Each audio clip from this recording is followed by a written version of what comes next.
convite. Antes de começar, então, gostaria muito de agradecer o Ricardo pelo dinamismo que ele vem administrando a sua presidência da Sociedade de Neurocirurgia Pediátrica, a Sociedade Brasileira, e é um prazer muito grande estar com vocês hoje à noite, nessa quarentena em que nós estamos parados, precisamos ficar parados, mas nós não aguentamos ficar parados. Então, hoje vamos falar um pouquinho aqui de uma das paixões da minha vida, que são os tumores do tronco. O que a gente poderia falar de uma forma mais informal para vocês, uma vez que dar aula em casa parece que é um pouco mais fácil.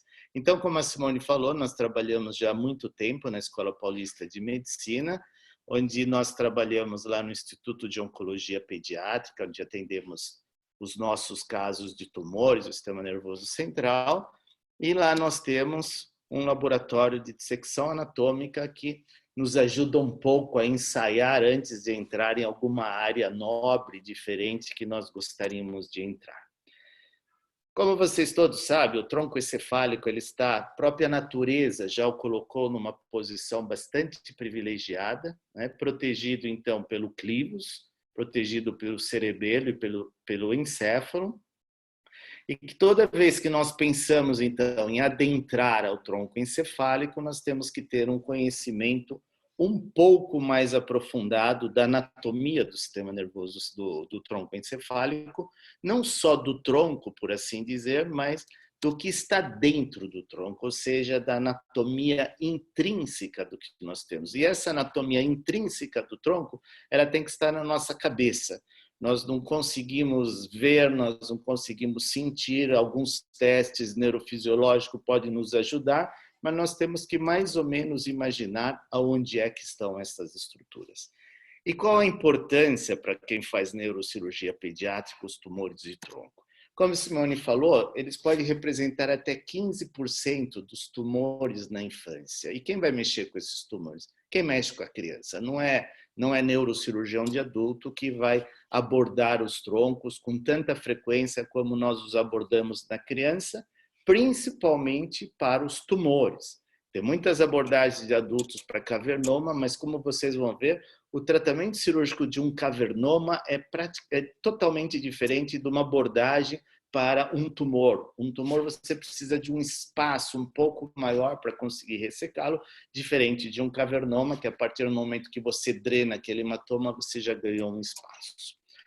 12 a 18% de todos os tumores da fossa posterior estão no tronco, 80% estão localizados na ponte, e a idade onde eles mais aparecem é em torno de 5 a 10 anos. Se aparecer antes de 5 anos, pode ter alguma coisa estranha. Se aparecer depois dos 10 anos, nós temos que desconfiar de que algo está correndo de errado e não existe uma distribuição com relação aos setos. Eu coloquei essa imagem muito antiga, porque esse slide faz parte de quando eu fiz a prova para professor titular na Escola Paulista de Medicina, eu escolhi esse tema, e aqui está o primeiro paciente que eu operei na vida de um tumor do tronco encefálico. Esse paciente chama-se Eduardo, e ele apresentava uma síndrome alterna do tronco. Ele apresentava uma paralisia de sexto nervo e uma hemiparesia contralateral, o que já chamava para a topografia desses tumores. E que você pode encontrar essas síndromes alternas em vários desses pacientes que te topografam onde está a lesão. Mas note aqui que o Eduardinho ele tinha um pouquinho de torcicolo e um sexto nervo à direita, né? Aqui está ele um pouco melhor, e aqui o tumor que ele apresentava. E a gente não tinha muita certeza se esse tumor estava empurrando o tronco, se ele estava só comprimindo o tronco. E quando nós partimos para a cirurgia, realmente ele estava dentro do tronco encefálico. Nós tiramos esse paciente e aqui está a evolução dele de 30 anos de um astrostoma de baixo grau localizado entre o mesencéfalo e a ponte. E aqui o nosso paciente 30 anos após. Por que eu coloquei essa imagem? Por que eu fui um pouco antiético, colocando o paciente sem tampá-lo? Porque note que ele ainda persiste com uma paresiazinha do sexto nervo, que nós não conseguimos reverter, mas ele está absolutamente ótimo, recuperou da hemiparesia. Então, essa é a filosofia dos tumores benignos do tronco encefálico. O tratamento é cirúrgico. Não tem outro tratamento. Não é radioterapia, não é quimioterapia que vai curar esse paciente. A cura desse paciente é se nós conseguirmos fazer uma ressecção completa e não agravarmos os déficits que ele tem, que o paciente já apresenta. Então, essa é a filosofia maior da aula. Eu gosto muito de usar essa classificação proposta pelo professor Maurice Schultz. Essa classificação é uma classificação radiológica, em que ele divide em 4 tipos de tumores de tronco que vão mais ou menos nos discernir como abordá-los. Por exemplo, o tumor difuso.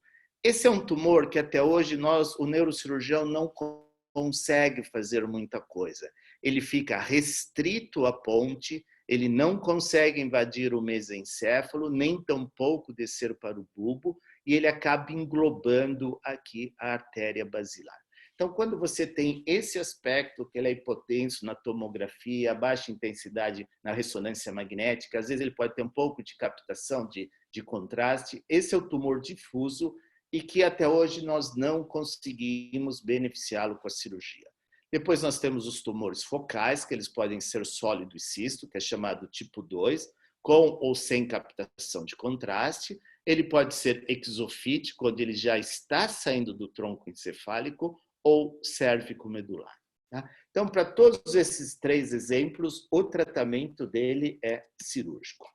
Todos aqui vocês estão vendo é exemplo do astrostoma difuso do tipo 1, né? Aquele que até hoje nós não conseguimos um tratamento. Alguns autores estão implantando catéteres intratumoral na tentativa de você ter uma biópsia, saber que tipo de tumor é osso e que tipo de tumor é esse, desculpe, e a partir daí então fazer uma quimioterapia intratumoral. Mas até hoje os resultados ainda não são muito promissores, tá?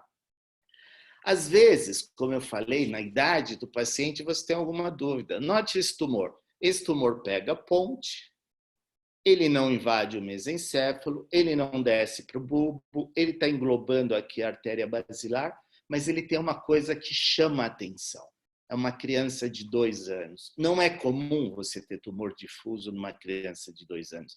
Então, aí nós resolvemos pagar para ver. Lançando mão de ressonância magnética intraoperatória, neuronavegação, nós conseguimos ressecar esse tumor. E o que era esse tumor que estava dentro da ponte? Era um tumor embrionário, que aí sim teve que ser submetido à químio e à radioterapia. Então, não era um tumor difuso. Então, na dúvida, quando tem alguma coisa diferente, vale a pena, que eu digo, pagar para ver. Então, aqui o antes e o depois da cirurgia.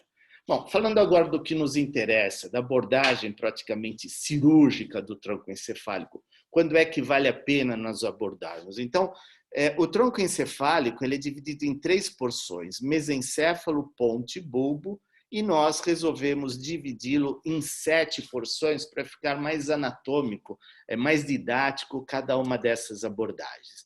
Então, a porção anterior do mesencéfalo, nós dividimos ela em 3 partes, né? Separada então pela substância negra, uma porção anterior, uma porção média, que vai da substância negra até o aqueduto, e uma parte mais posterior.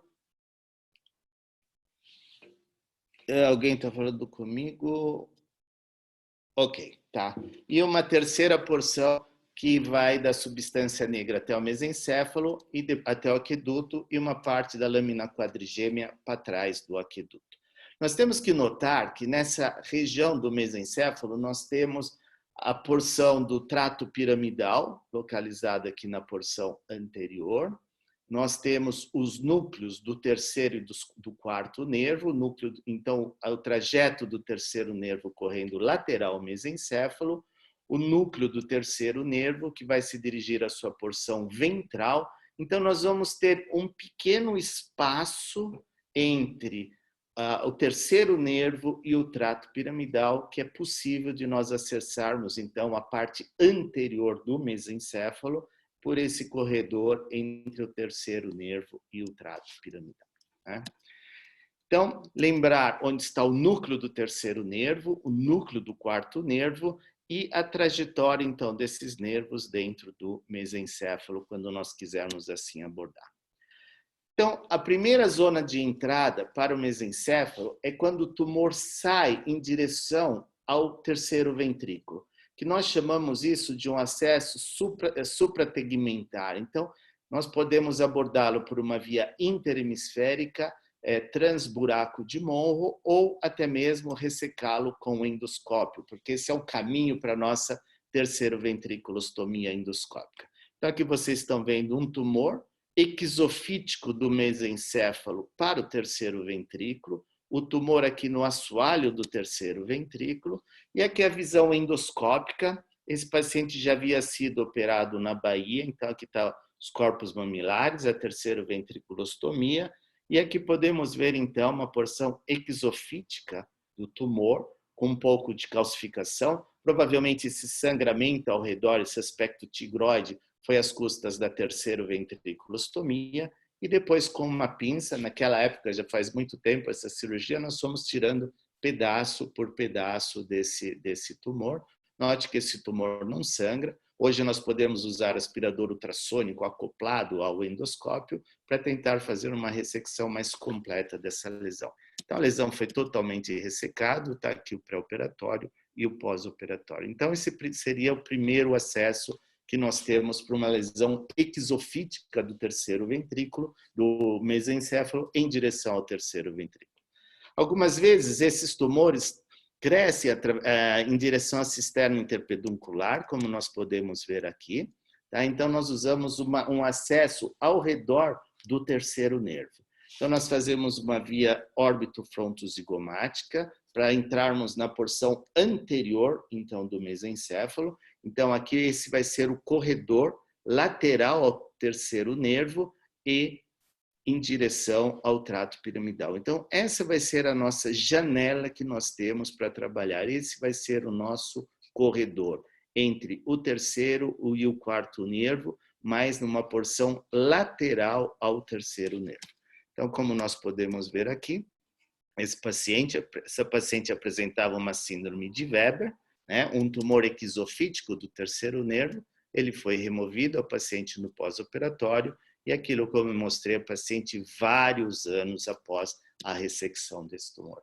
Aqui nós temos um outro exemplo também, um tumor exofítico do terceiro nervo, tá? Que saía do núcleo do terceiro nervo, saía da porção anterior do mesencéfalo, ele já era exofítico, então nós abordamos por uma via órbito-frontozigomática. Então vocês estão vendo aqui o terceiro nervo, o cisto do terceiro nervo. Então essa é uma visão bem anterior do mesencéfalo. Aqui a manipulação do terceiro nervo, ele está reclamando no estudo eletrofisiológico. Então aqui após a ressecção desse cisto do terceiro nervo, que saía de dentro do mesencéfalo, e que o mesencéfalo já após a ressecção dessa lesão.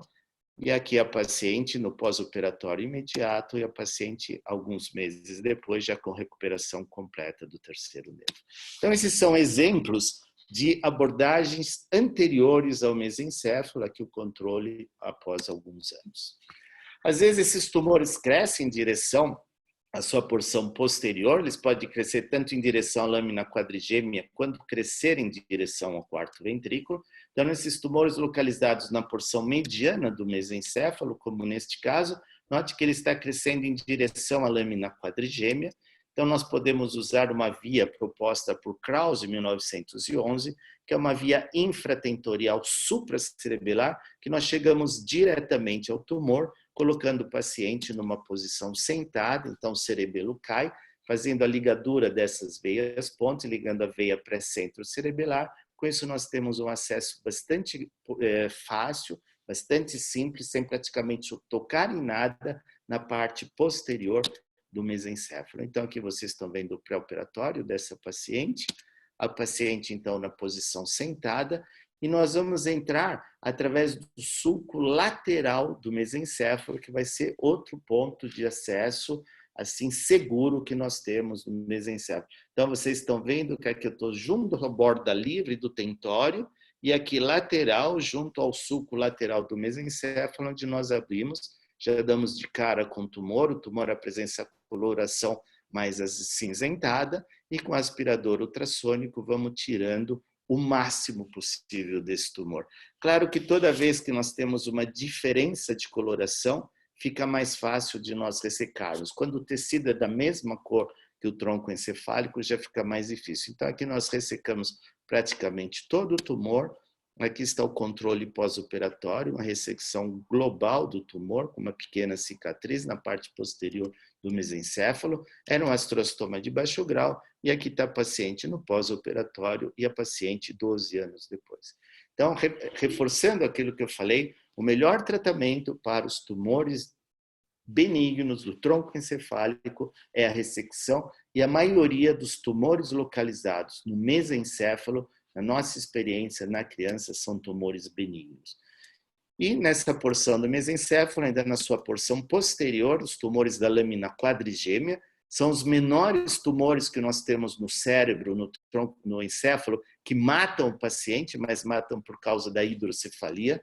Esses são tumores de crescimento muito lento, raramente nós precisamos operar, a menos que ele cresça e torne um volume bastante grande e comprima o aqueduto. Nessa situação, então, nós operamos, usamos uma via pericolicular e fazemos uma via 3/4 prone, onde o encéfalo vai cair e temos um verdadeiro corredor até a retirada completa desta lesão.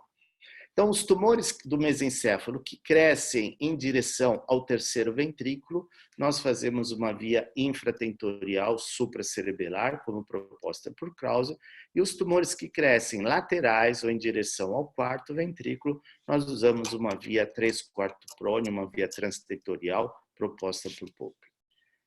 E quando esses tumores são grandes, como desse tamanho, qualquer via que você usar, você vai chegar no tumor.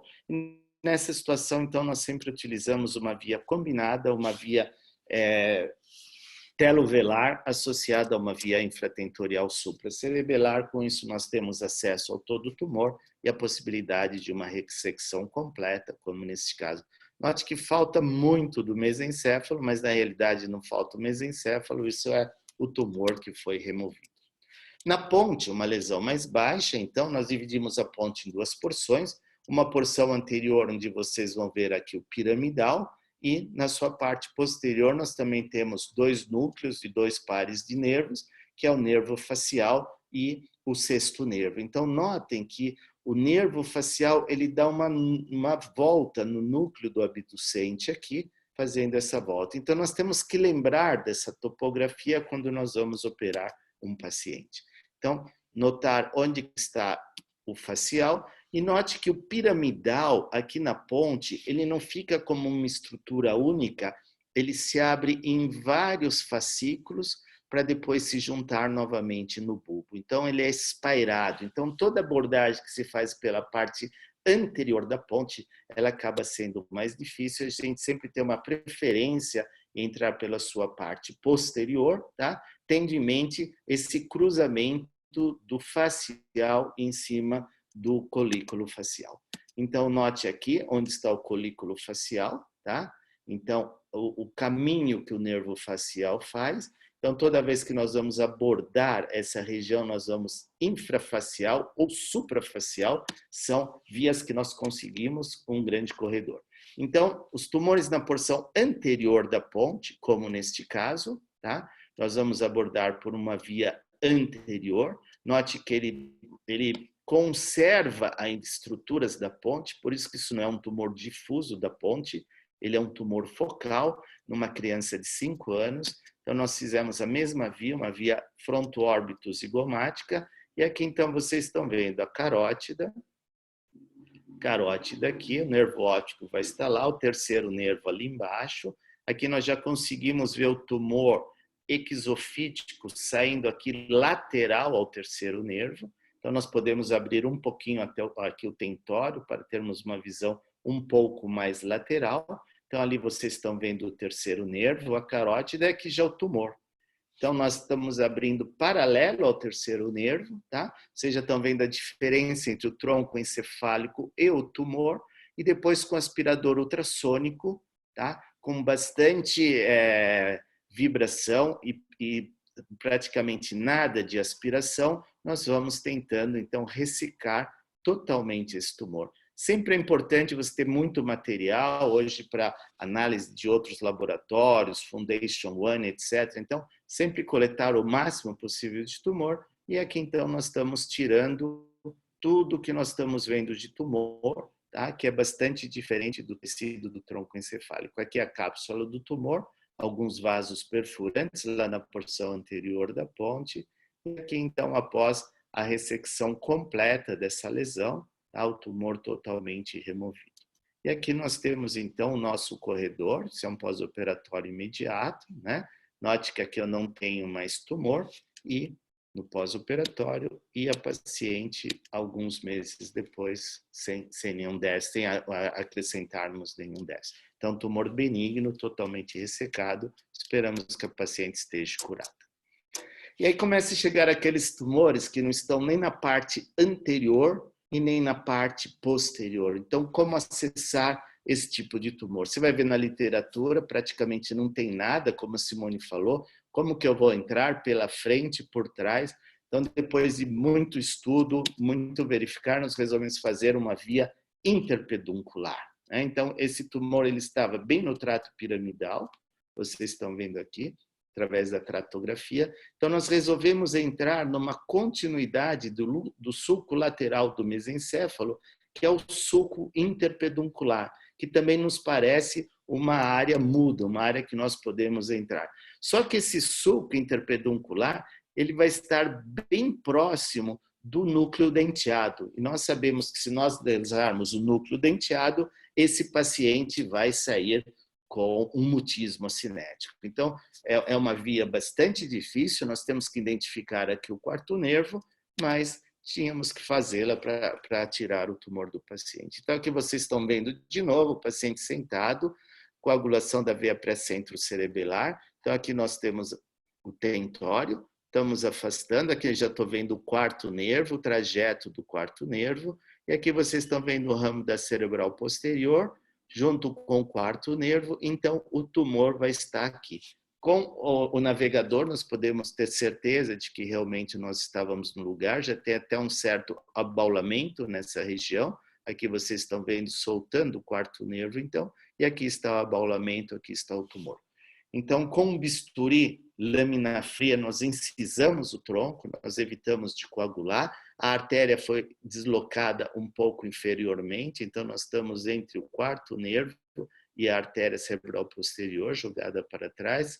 Então estamos abrindo aqui no sulco interpeduncular, que esse sulco ele se dirige mais posteriormente, mas quando nós já abrimos aqui, nós já identificamos então o tumor. E de novo, aquele mesmo aspecto, pessoal. Eu não sei tirar um tumor do tronco encefálico sem o uso do aspirador ultrassônico. Nós preferimos esse aspirador ultrassônico que é fininho, ele tem 1 milímetro na sua ponta, ele é mais difícil porque a potência dele não é tão boa, mas lentamente fomos tirando o tumor, abrindo um grande espaço na região interpeduncular.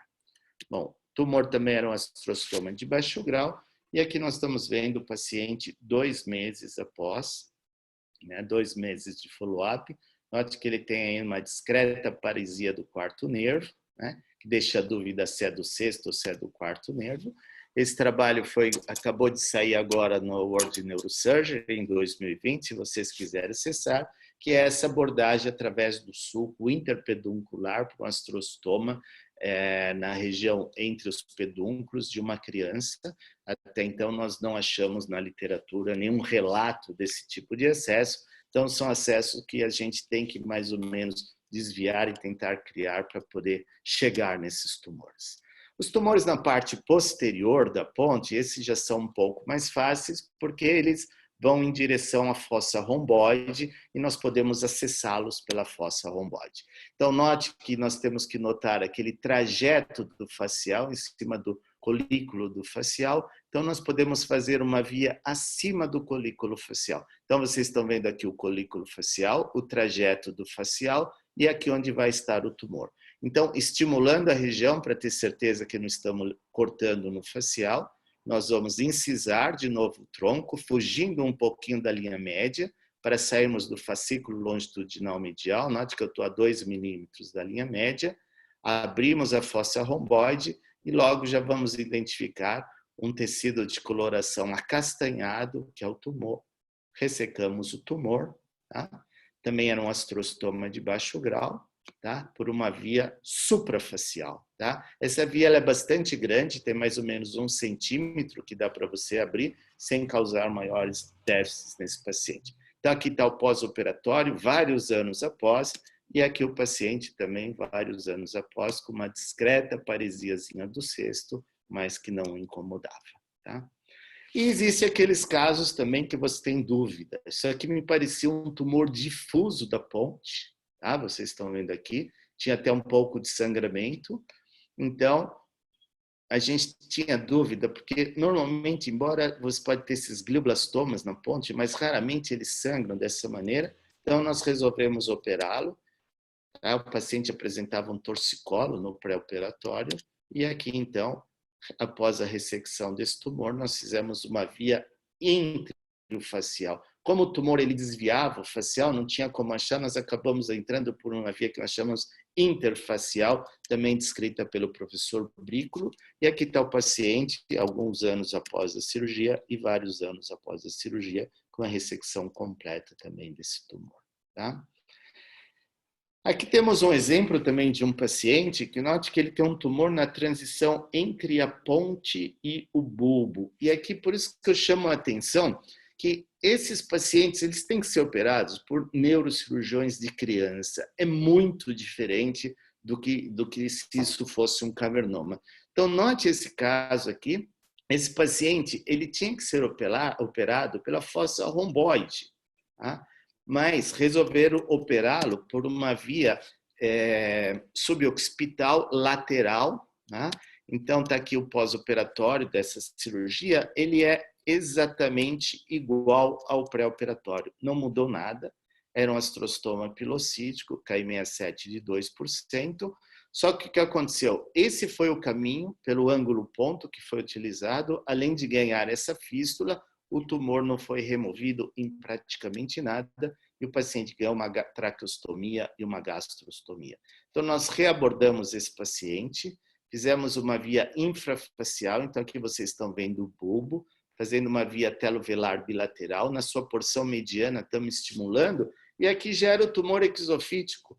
Então, mesmo cortando o assoalho da fossa romboide, note que aqui eu já não tenho mais nenhuma estrutura neural importante. E aqui sim, identificamos o tumor e, mais uma vez, não tem segredo, aspirador ultrassônico, monitorização intraoperatória, onda D, vamos tirando totalmente esse tumor até a sua ressecção completa. Tá? Então, essa é uma via um pouco menor do que a via suprafacial. A via infrafacial ela é pequena, ela tem mais ou menos 6,5 milímetros, mas através disso nós conseguimos fazer uma ressecção, então, bastante ampla, e o único que ficou lesado foi aquela parte do cerebelo que havia sido abordado pelo ângulo ponto cerebelar. Aqui o paciente no pós-operatório com a sua gastrostomia, sua traqueostomia, e aqui alguns anos após. Os tumores localizados mais inferiormente no bulbo, né? Nós também dividimos o bulbo em duas porções, uma porção anterior, e note que o trato piramidal, que é uma das estruturas mais importantes, ele vai estar mais medianizado porque ele vai cruzar de um lado para o outro. E aí nós temos os núcleos e os trajetos de todos os pares baixos, tá? E que sempre que nós pudermos usar a monitorização intraoperatória para os tumores da região do bulbo, ela é muito bem-vinda, né? Então, os tumores localizados na porção anterior do bulbo, você tem que fazer uma via que a gente chama extremo lateral, que é muito difícil de ser feita na criança. Raramente nós ressecamos o côndilo, não seria uma via tão lateral assim, seria uma via um pouco mais econômica, sem chegar até os côndilos, como no caso desse tumor. Então, fizemos uma via extremo lateral, sem mudar de posição a vertebral, só indo até o encontro da artéria vertebral. Tá? Então, e entramos por um acesso que nós chamamos na região periolivar, através do sulco olivar posterior. Nós podemos acessar isso sem causar maiores danos, sem lesar os pares baixos. Então, vocês estão vendo, esse é um caso de 1997 que nós operamos, e aqui 2017 o controle pós-operatório, também com uma ressecção completa dessa lesão era um estrocitoma de baixo grau. Tá? Às vezes nós também temos cavernomas em criança, eles são mais raros, como nesse outro exemplo aqui que vocês estão vendo. Também fizemos uma via extremolateral, uma paciente que estava no respirador com traqueostomia, depois da cirurgia ela recuperou, tá? E com ressecção também completa, era um cavernoma. E, por fim, os tumores localizados na porção posterior do bulbo, são aqueles tumores exofíticos, né? Bulbo-medulares, que nós não sabemos se nasceu do bulbo ou se saiu da medula, se ele subiu ou se ele desceu, mas o acesso também é através do sulco mediano posterior, como se nós fizéssemos uma cirurgia para um tumor intramedular. Então, aqui vocês estão vendo esse exemplo, o tumor é grande, ele pega quase que completamente o bulbo dessa paciente. Então, aqui o paciente em decúbito ventral, uma ampla craniotomia da fossa posterior, com laminotomia cervical, uma abertura como se fosse para tumor intramedular, identificado o tumor, aspirador ultrassônico, ressecção completa da lesão, tá? Até nós vermos de novo a interface entre o tumor e o tecido normal. E aqui é aquela porção exofítica que saía em direção ao quarto ventrículo, que também está sendo removida progressivamente. Era uma parte um pouco mais aderida, um pouco mais sólida, que nós tivemos que ressecar com tesoura. E aqui, então, após a ressecção completa dessa lesão, pedacinho que falta, e aqui a medula com toda a sua ressecção, nós podemos fechar essa medula, dar alguns pontinhos. Às vezes eu gosto de pôr uma gotinha de cola para fechar essa medula, para evitar com que ela dê uma medula ancorada, que isso pode acontecer. Então aqui o pós-operatório imediato, com um pouquinho de realce, e esse realce desaparece com o passar dos anos e desaparecimento completo da lesão. Tá? Um outro exemplo, um tumor gigante, também com um pouco de captação de contraste. A gente sempre fica na dúvida se pode ser um tumor mais agressivo ou não. Note que ele pegava praticamente a ponte. Vocês estão vendo aqui as duas artérias vertebrais, sobrando bem pouco tecido, que está bastante apertado. E aqui, então, após a sua ressecção desse tumor, ressecção completa da lesão, e a paciente, alguns meses após, bastante boa, com recuperação global do seu estado, engolindo, sem sonda, sem nada disso. Tá? Então, quais seriam os acessos, aqueles pontos de entrada seguro para o tronco encefálico? É claro que o tronco vai estar distorcido, vai estar modificado, o nervo vai estar fora da posição, às vezes você tem que estudar, usar a estimulação, mas aquilo que vem na sua cabeça, quando você pega o tumor, já a cirurgia normalmente ela começa quando você vê a primeira imagem de ressonância magnética, você já fica imaginando por onde você vai entrar. Então, nós podemos acessar através de uma via pericolicular, que muitos não sabem se ela tem que ser mediana, se ela tem que ser horizontal, isso é uma briga na literatura. No último congresso que nós tivemos em Zurique, esse foi um grande tema abordado, tem pessoas que abordam fazendo uma incisão vertical, tem pessoas que abordam horizontal, e cada um querendo discutir o seu ponto de vista. Uma via suprafacial, que ela é bastante longa, acima do colículo do facial, é possível nós termos uma janela bastante importante para aquelas lesões do mesencéfalo. Uma via interfacial, só que nesse caso você acaba lesando o fascículo longitudinal medial, mas você consegue poupar o facial. Nós podemos usar uma via através do sulco limitantes lateral, também uma via segura, uma via infrafacial e uma via através da linha média, onde nós podemos subir até o bulbo, evitando assim a decussação das pirâmides. E nós teríamos aqueles acessos laterais através do sulco lateral do mesencéfalo, através da região perióculo-motor, ou seja, lateral ao óculo-motor, não mediana, porque nós teríamos os ramos perfurantes, nós teríamos a via supratrigeminal, a via infratrigeminal e a via periolivar aqui embaixo. E mais uma, essa via que nós estamos descrevendo agora, que acabou de ser publicada, uma via interpeduncular, através do sulco interpeduncular, também é possível acessar esses tumores. Tudo isso que eu falei está no Child Nervous System de 2015. Nós somos artigos de capa dessa revista. Todos os acessos estão lá descritos. Se vocês quiserem acessar, ele é de acesso livre, tá?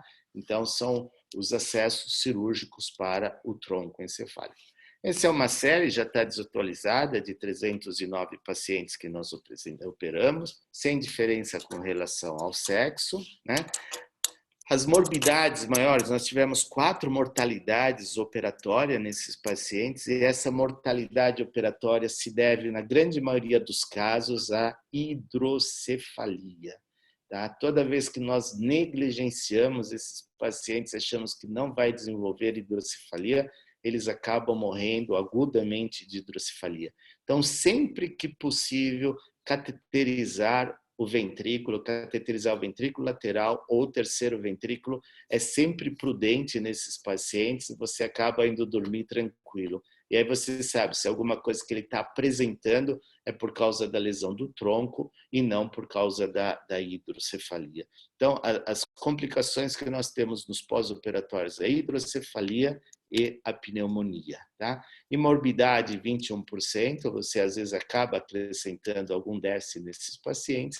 Em termos de sobrevida, aqueles tumores difusos, eles vão morrer praticamente no primeiro ou no segundo ano, enquanto que os tumores benignos, eles vão ter uma evolução bastante prolongada. Então, note que o tipo 1, né, aquele tumor difuso, a sobrevida é muito pequena, no máximo 2 anos, tá? Enquanto que o tipo 2, 3 e 4, eles têm uma sobrevida bastante prolongada.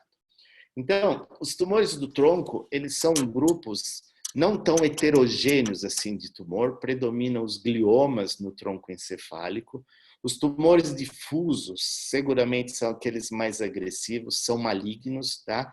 E a sobrevida em 5 anos é menor do que 10% nesses pacientes. Os tumores focais, exofíticos, cérvico-medulares, são usualmente benignos e a cirurgia é o melhor tratamento, tá? E a sobrevida para esses pacientes com tumor de tronco em torno de 70% a 80%, a mais de 5 anos, esses tumores benignos do tronco encefálico. Então, qual seria a grande mensagem para passar para vocês? Não deixe, como eu vejo em muitos casos, ao zero de jogo, um tumor do tronco encefálico ser enviado para radioterapia, para quimioterapia, sem às vezes dar uma possibilidade de tratar esse paciente. Alguns tumores da ponte, que você tem dúvida se ele é difuso ou se ele não é difuso, vale a pena ir lá, e se ele for um tumor benigno, vale a pena você operar. Quais seriam as vantagens de fazer uma biópsia do tronco no mesencéfalo e no bulbo? No meu entender, praticamente nenhuma. As biópsias estariam reservadas para aquelas lesões difusas do tronco encefálico, onde nós queremos saber que tipo de tumor que é, se é um tumor mais agressivo, se é menos agressivo, e para locais onde nós temos bancos de tumores que estudem a biologia molecular destas lesões. Então, mais ou menos era isso que eu queria dizer para vocês. Tentei usar pouco do tempo para sobrar um pouquinho para que nós podemos discutir algumas coisas.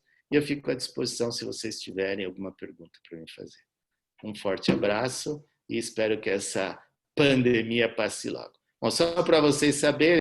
Né? Revisar, ver o quanto é importante o conhecimento da anatomia intrínseca e extrínseca do tronco encefálico para a gente acurar a técnica, aperfeiçoar, refinar a técnica neurocirúrgica, sempre acompanhado do bom senso. Eu costumo dizer que o bom senso é sempre útil, né?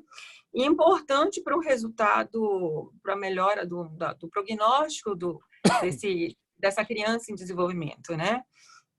E, logicamente, a equipe multidisciplinar é importante, né? Um bom neuroanestesista, um neurointensivista, porque senão o senhor passa horas operando e tem uma complicação em UTI.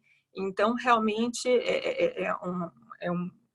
é um jogo, é muita coisa envolvida, mas realmente a gente viu que o quanto é importante a anatomia. E... Bem, não sei se alguém quer fazer um comentário. Ricardo, quer fazer um comentário? A gente pode passar para as perguntas? Não, eu gostaria realmente... sou suspeito para falar. Eu acho que essa aula do Sérgio eu já tive a oportunidade, o privilégio de vê-la em outras oportunidades, mas sempre, como você mesmo disse, aprender sempre é uma virtude. Eu acho que sempre a gente aprende um pouquinho mais. De fato, eu concordo com o Sérgio quando ele diz que conhecer as vias anatômicas, esse trabalho é um trabalho muito bem feito, muito bem conduzido, do grupo aí da Escola Paulista, com a participação do professor Rotton. E eu recomendo realmente a todos que sempre tiverem uma lesão no tronco, procurem dar uma lida nesse trabalho, que é um trabalho de referência.